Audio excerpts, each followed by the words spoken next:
ನಮಸ್ಕಾರ ಎಲ್ರಿಗೂ. ಬನ್ನಿ, ಇವತ್ತು ಒಂದು ಅದ್ಭುತವಾದ ಕಲಾಕೃತಿಯ ಒಳಗೆ ಇಳಿದು ನೋಡೋಣ. ನಾವೀಗ ನೋಡ್ತಾ ಇರೋದು ಬರೀ ಒಂದು ಚಿತ್ರ ಅನ್ಕೋಬೇಡಿ.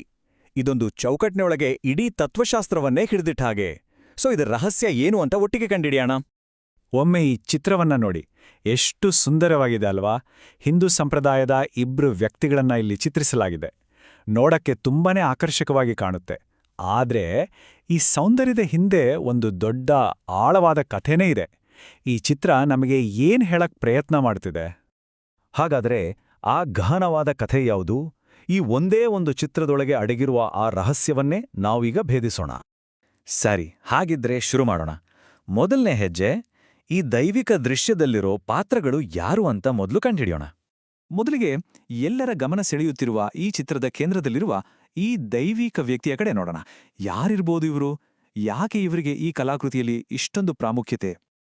ನೋಡಿ, ಈ ಭವ್ಯವಾದ ಆಕೃತಿ ಬೇರೆ ಯಾರೂ ಅಲ್ಲ, ಇವರೇ ಹರಿ. ಹರಿ ಅಂದ್ರೆ ನಿಮಗೆ ಗೊತ್ತಿರೋ ಹಾಗೆ ಹಿಂದೂ ದೇವರಾದ ಇಡೀ ವಿಶ್ವದ ಪಾಲಕನಾದ ವಿಷ್ಣುವಿನ ಇನ್ನೊಂದು ಹೆಸರು. ಇವರನ್ನ ವಿಷ್ಣು ಅಂತ ಗುರುತಿಸೋಕೆ ಈ ಚಿತ್ರದಲ್ಲಿ ಸಾಕಷ್ಟು ಸುಳಿವುಗಳಿವೆ.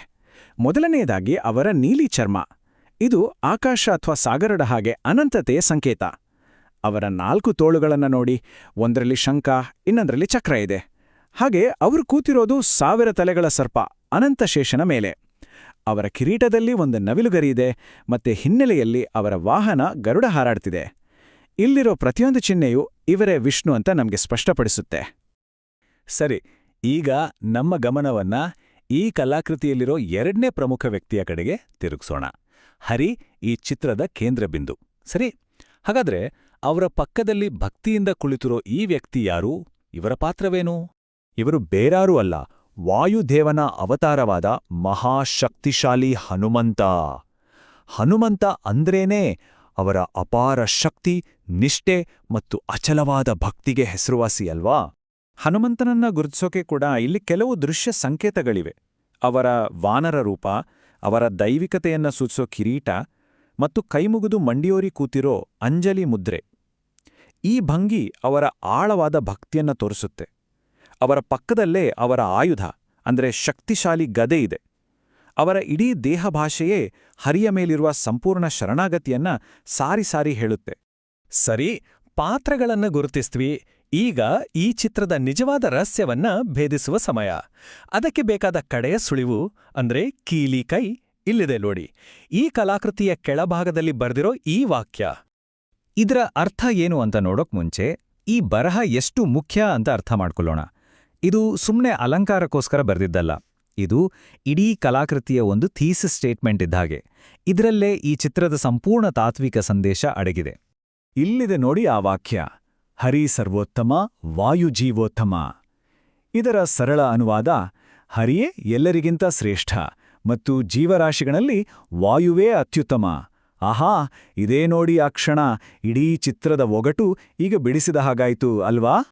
ಇದನ್ನ ಇನ್ನೂ ಸರಿಯಾಗಿ ಅರ್ಥ ಮಾಡ್ಕೊಳ್ಳೋಕೆ ಜೀವ ಅನ್ನೋ ಸಂಸ್ಕೃತ ಪದದ ಬಗ್ಗೆ ತಿಳ್ಕೋಬೇಕು. ಹಿಂದೂ ತತ್ವಶಾಸ್ತ್ರದಲ್ಲಿ ಜೀವ ಅಂದ್ರೆ ಪ್ರತಿಯೊಂದು ಜೀವಿ ಅಥವಾ ಪ್ರತಿಯೊಬ್ಬರ ವೈಯಕ್ತಿಕ ಆತ್ಮ. ಹಾಗಾಗಿ ಆ ವಾಕ್ಯ ಏನು ಹೇಳ್ತಿದೆ ಅಂದ್ರೆ, ಅಸ್ತಿತ್ವದಲ್ಲಿರುವ ಎಲ್ಲಾ ಆತ್ಮಗಳಲ್ಲಿ ವಾಯುವು ಅತ್ಯುನ್ನತ ಸ್ಥಾನದಲ್ಲಿದ್ದಾನೆ ಅಂತ. ಇದು ಆ ಹೇಳಿಕೆಗೆ ಇನ್ನಷ್ಟು ತೂಕ ಕೊಡುತ್ತೆ. ಸರಿ, ಈಗ ನಾವು ಕಲೆ, ಪಾತ್ರಗಳು ಮತ್ತು ಪಠ್ಯ ಈ 3 ತುಣುಕುಗಳನ್ನ ಒಟ್ಟಿಗೆ ಜೋಡಿಸಿ ಒಂದು ಸಂಪೂರ್ಣ ಚಿತ್ರಣವನ್ನ ಕಟ್ಟೋಣ ಬನ್ನಿ. ಈ ಕಲಾಕೃತಿ ಪ್ರತಿನಿಧಿಸೋದು ದ್ವೈತ ವೇದಾಂತ ಅನ್ನೋ ಒಂದು ಹಿಂದೂ ತತ್ವಶಾಸ್ತ್ರವನ್ನ. ಇದರ ಮೂಲಭೂತ ಸಿದ್ಧಾಂತ ಏನು ಗೊತ್ತಾ?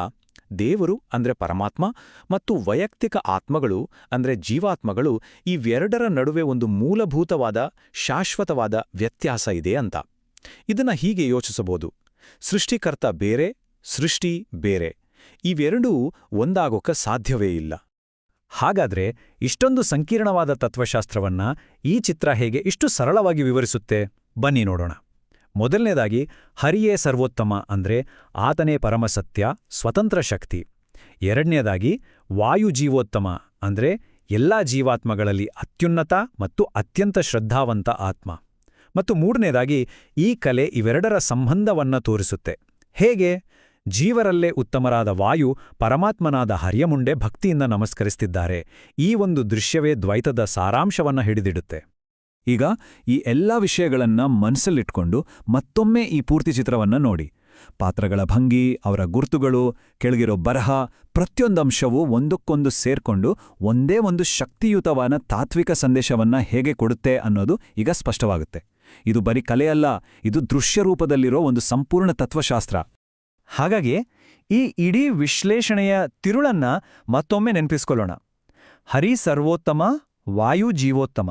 ಅಂದರೆ ಹರಿಯೇ ಪರಮಶ್ರೇಷ್ಠ ಮತ್ತು ಜೀವರಾಶಿಗಳಲ್ಲಿ ವಾಯುವು ಅತ್ಯುತ್ತಮ.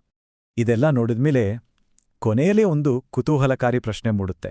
ಬರೀ ಕಲೆಯಾಗಿ ಕಾಣುವ, ಆದರೆ ತಮ್ಮೊಳಗೆ ಇಡೀ ತತ್ವಶಾಸ್ತ್ರವನ್ನೇ ಅಡಗಿಸ್ಕೊಂಡು ಯಾರಾದ್ರೂ ಓದ್ಬೋದು ಅಂತ ಕಾಯ್ತಾ ಇರೋ ಇಂತಹ ಮೇರು ಕೃತಿಗಳು ನಮ್ಮ ಸುತ್ತ ಇನ್ನೆಷ್ಟಿದೆಯೋ ಅಲ್ವಾ? ಇದು ನಮ್ಮ ಸುತ್ತಮುತ್ತ ಇರೋ ಕಲೆಯಲ್ಲಿ ಇನ್ನಷ್ಟು ಆಳವಾದ ಅರ್ಥವನ್ನ ಹುಡುಕೋಕೆ ಪ್ರೇರಣೆ ಕೊಡುತ್ತೆ.